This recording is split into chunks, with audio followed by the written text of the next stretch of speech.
After her, I went a while, months, I want to say about half a year, before I started talking to somebody else. And this one also lived in Tennessee. Um, she was really nice, interesting, funny, but she was very persistent and pushy and didn't like no for an answer. And one time she literally, I don't even know if she had her license. She borrowed her mom's car and drove all the way to my house without telling anybody until she was like halfway there, and asked if she could stay for a week. And I was like, well, you can't stay for a week right now, but I guess you could stay the night. But, like, don't do this again. Like, literally, why can't you, why couldn't you have asked first, you know? So, I don't know. She just got really different, and boundaries. I had some boundaries that I felt were stepped over a little. So I didn't let that go on too much longer. I think we dated for maybe 2 months. And I told her, I was just like, I don't want to keep, dragging this out if we're not on the same page. And I'm not ready for a relationship. And at that point in time, after my last relationship and then all the relationships before, it changed me and made me kind of cold and very guarded. I wasn't really sweet and sentimental anymore. I didn't do the mushy gushy stuff, I had built a wall around myself because I felt the need to protect myself. And I just couldn't, I couldn't risk taking that wall down for her. So I went another, I want to say about 9 months. And then I started talking to Lynn. And I enjoyed talking to her. She was funny, always had something interesting to say, goofy. She was just fun. But I also was still very guarded and very not, I did not want to rush into anything. Like, not at all. And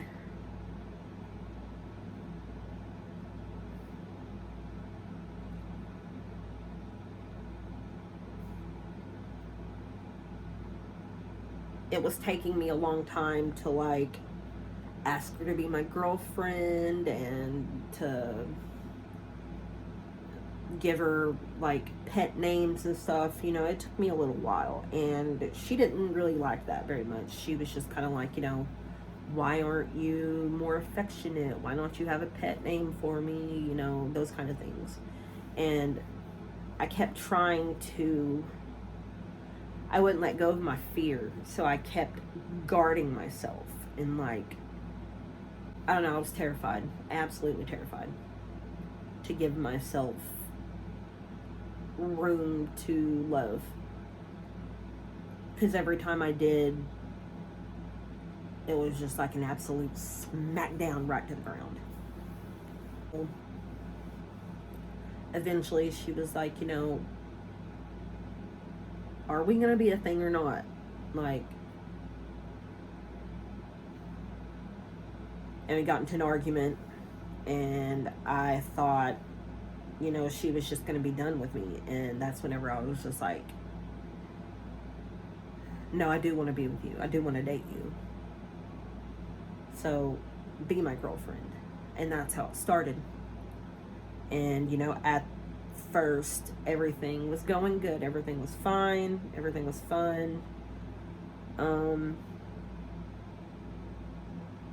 But then she moved in with me, and it's just like,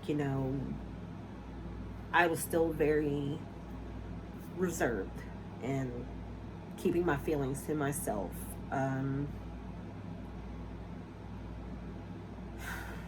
Like, I literally do not know why she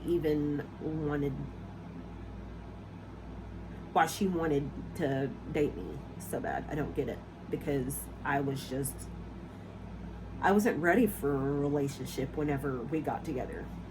But I cared about her and liked her. I didn't want to lose her. So we got together. She moved in a few months later. And I will say, there were plenty of good times, plenty of bad times.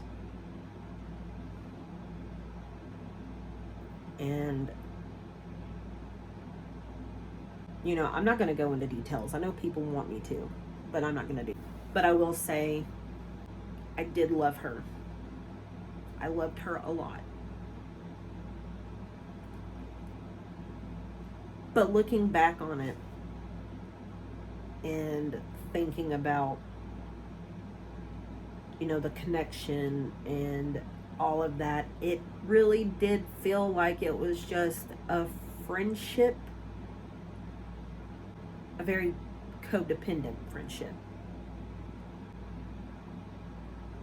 Neither one of us were doing very good. Like, my depression was bad. I was on a bunch of medications at one point. We both also fought for control of things.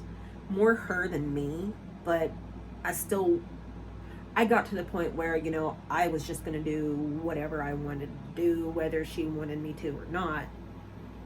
So,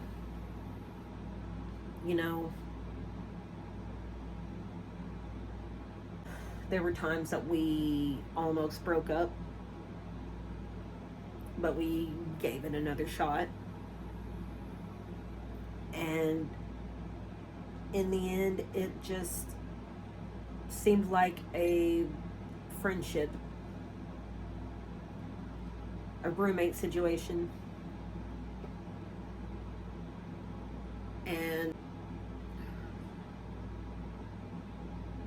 I don't think I was actually in love. But I can look back and say that I did love her. And I did love the other people I was with. But I had never been in love like I was with my first girlfriend. Like, I never got that feeling back. It was just not there with anybody else. And I guess that is kind of how it works with first loves. You kind of just sort of, in a way, never get over it, but you have to move on, that kind of thing. And so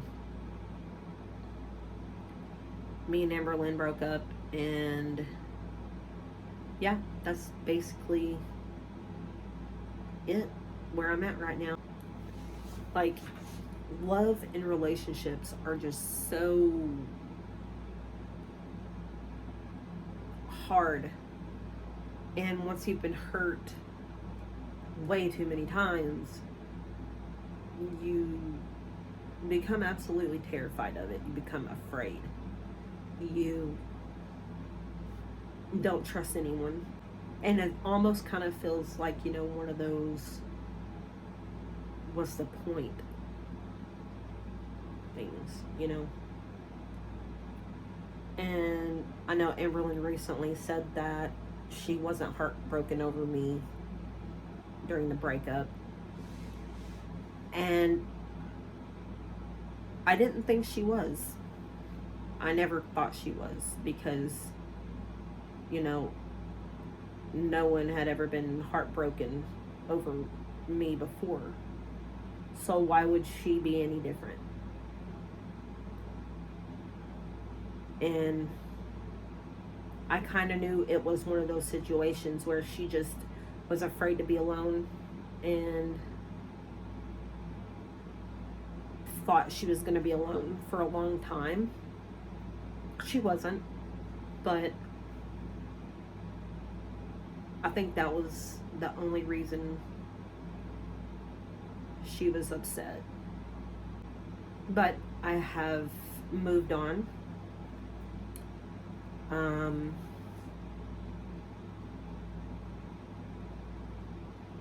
The only ex I have that I'm close to is my first girlfriend. And I have never liked any of the dudes that she has been with. And I think it was because, I still loved her. I had good reason not to like her first boyfriend. The second one, she was dating him while I lived in Tennessee, and we come up and visited her. He was there, but he was being a douche. And he'd called her a name. I think like fat ass or fat pig or something like that. And I was just kind of like, I didn't like that at all. Like, I was trying my best to give this dude the benefit of the doubt for her. I couldn't. Nobody could. Nobody liked this dude. So she ended up marrying him, and then they got divorced, and she has a new boyfriend now. But I will say, this is a really good boyfriend. I like this guy a lot. Him and her are really good together, and I just want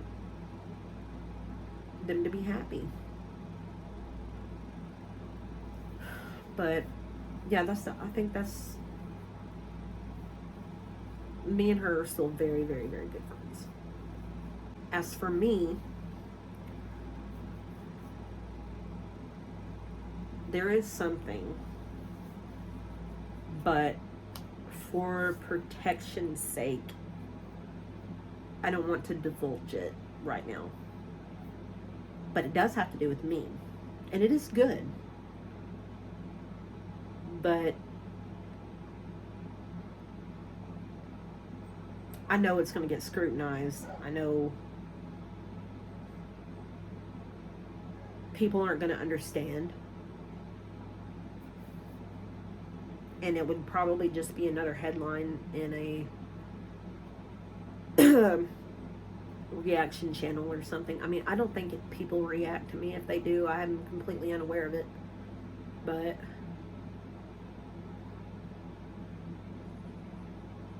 whenever you have people that you care about, you want to protect them. So I just want to say that, there is something good going on in my life. But I'm not ready to talk about it for protection from scrutinizing mouths. So eventually, maybe one day I'll tell you guys, but right now, no. So thanks for listening to my relationships part 3. People tell me all the time, well, Amberlynn talks about you in every single video, and I'm just like, okay. I don't want to feed into that. I don't want to jump into the trauma. I don't want to have to sit there and defend myself over stupid stuff. Like, I honestly don't care anymore. So people saying, you need to stand up for yourself and you need to spill the tea. And I'm just like, if I were to literally divulge every bit of detail of our relationship, first off, I can't remember it all. Second of all, it's just gonna make more drama, more garbage, and neither of us, me nor her, need to dive back into that, because it's in the past. It's done. It's over. Move on and heal from it. You know, I had my faults, she had her faults, and that's just how it goes sometimes. So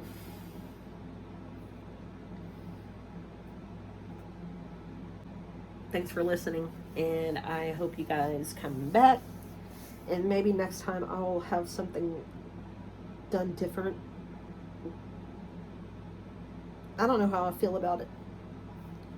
It's just more or less trying to get it up off the back of my head, like less hair, because it's so hot outside.